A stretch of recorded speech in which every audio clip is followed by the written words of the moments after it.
Анхудаа бас тэр мал эмнэлэг рүү очиж байсан л мэддггүй байсан. Тэгээд хэд нар ч бүр нарийн ширээ байдаг юм байна. Эмчийн хувьд одоо ийм том нохойтой эсвэл одоо хүчин тусаад ирсэн ч юм уу тийм ээ.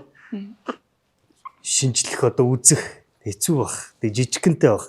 Жижигэн нохойг бас үзэхэд хэцүү бах. Яг тэгвэл бас том нохой ч хэцүү шүү дээ. Одоо бярч чадaltaй тий. Тэгээд яд ч айдгүй бас.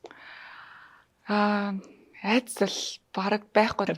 Ер нь нохоонд ойртохоос өмнө эхлээд үзлэгийн өрөөнд шууд юу гүгүүж чал тэр нохойг чи бариад болохгүй шүү дээ. Тийм эхлээд нохоотойгоо танилцсан. Эхлээд эзэн бит хоёр хоорондоо юм ярихад нохоо миний дуу авиг сонсож миний дуунд дасна. Орчиндоо ядаж явахан дасна ихний 5 минут юм уу тий. Ярилцаж дасаад тэрний дараа би нохоотой харилцсан. Баг тийм түүнээс шууд очих юм бол ямар ч нохоо өдөөс уурлахлах жижигэн ч гэлтгүү том ч гэлтгүү. Миний хувьд бол нохооноос яг мэдээж айх бол айдастай. Угсаал айж явах ёстой. Тийм. Гэхдээ нохоо одоо нөгөө хэрхэн яаж харьцахаа мэдж байгаа учраас бол тэр бол нэг асуудалгүй гайгүй байдаг.